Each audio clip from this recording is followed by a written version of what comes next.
ഓം ഗും ഗുരുഭ്യോ നമഃ. ഓം ഗം ഗണപതയേ നമഃ. ഓം സം സരസ്വത്यै നമഃ. ഓംകാരപ്പൊരുളാം ജഗജ്ജനനി നിൻ പാദം സ്മരിച്ചന്വഹം ശങ്കാഹീനമുരച്ചിടാം സവിനയം സത്യം പരം ധീമഹി.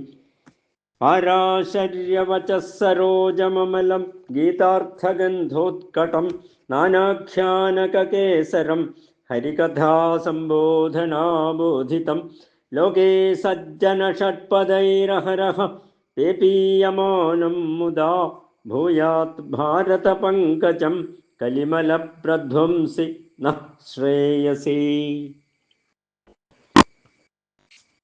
ശ്രീമഹാഭാരതം സംഭവപർവം. ധാർത്തരാഷ്ട്രോത്പത്തി.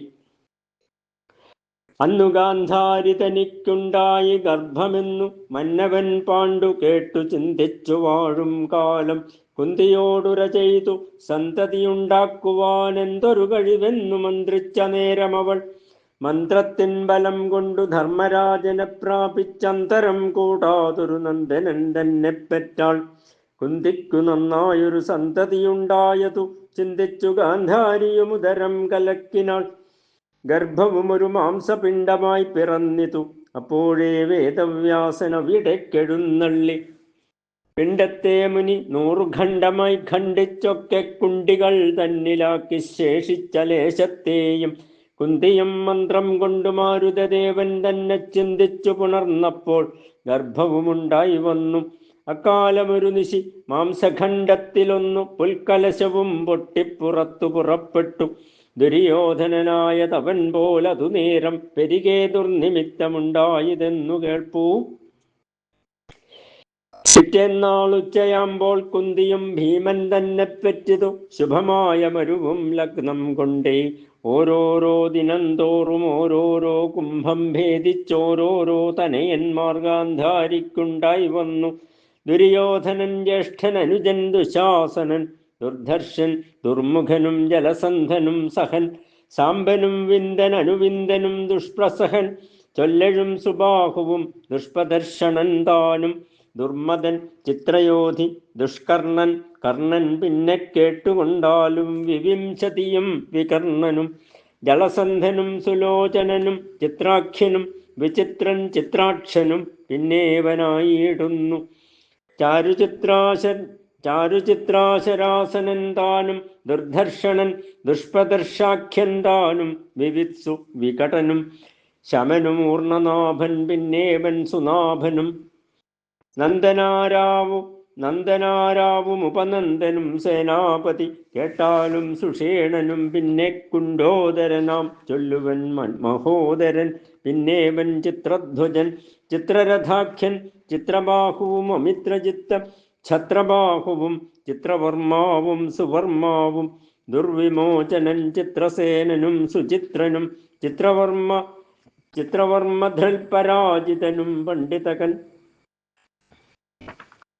പിന്നേവൻ വിശാലാക്ഷൻ, അപരൻ ദുരാവരൻ, അജിതൻ, ജയന്തനും ജയത്സേനനും, പിന്നെ ദുർജയൻ, ദൃഢഹസ്തൻ, സുഹസ്തൻ, വാതവേഗൻ, സുവർച്ചസാദിത്യകേതുവും ബഹ്വാശിതാനും, നാഗദന്തനും അഗ്രയായിയും കവചിയും, നിഷങ്കി, പാശി, ദണ്ഡധരനും ധനുർഗ്രഹൻ, ചൊല്ലിടാമുഗ്രൻ, ഭീമരഥനും ഭീമാഖ്യനും, വീരബാഹുമലോലുപനും ഭീമകർമ്മ, പിന്നേവൻ സുബാഹുവും ഭീമവിക്രമൻ താനും, അഭയൻ, ദ്രുതകർമാവെന്ന പരനുനാമം, മൂവരെ ചൊല്ലും ദൃഢരഥന്മാരെന്നു തന്നെ,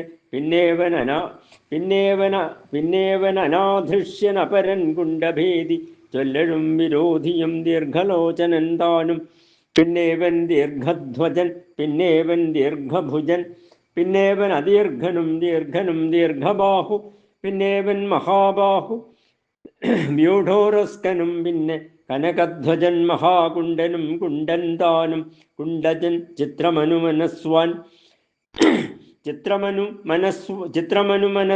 ചിത്രകനും, 101 പിന്നെ ദുശ്ശളയെന്നു പേരായ ആറ്റലോടൊരു മകൾ താനും ഉണ്ടായി വന്നു. ധൃതരാഷ്ട്രനു പിന്നെ വൈശ്യസ്ത്രീ പെറ്റിട്ടൊരു സുതനുമുണ്ടായി വന്നു. യുയുത്സുവെന്നു പേരായി കുന്തിദേവിക്കു പിന്നെ മൂന്നാമതൊരു സുതൻ ഇന്ദ്രനന്ദനായിട്ട് അർജുനനുണ്ടായി വന്നു. അർഭകന്മാരില്ലാഞ്ഞു ദുഃഖിച്ച മാതൃതനിക്കപ്പോളേയൊരു മന്ത്രം കുന്തിയും പഠിപ്പിച്ചാൾ. അശ്വിനി ദേവകളെ ധ്യാനിച്ചിട്ടവൾ താനും വിശ്വാസത്തോടു സേവിച്ചിടിനാളതുകാലം. നകുല സഹദേവന്മാരായ കുമാരന്മാർ നിഖില ഗുണത്തോടും മാതൃക്കുമുണ്ടായി വന്നു. വൈശമ്പായനേവമരുളി ചെയ്ത നേരം വൈശിഷ്യമേറും ജനമേജയൻ ചോദ്യം ചെയ്താൻ. വിസ്തരിച്ചരുളി ചെയ്തിടേണമല്ലോ പാണ്ഡുപുത്രന്മാരുടെ പരമോത്പത്തി വഴി പോലെ എന്നതു കേട്ടു വൈശമ്പായനൻ അരുൾ ചെയ്തു. മന്നവാ കേട്ടുകൊള്ളുക പാണ്ഡവോത്പത്തിയെല്ലാം.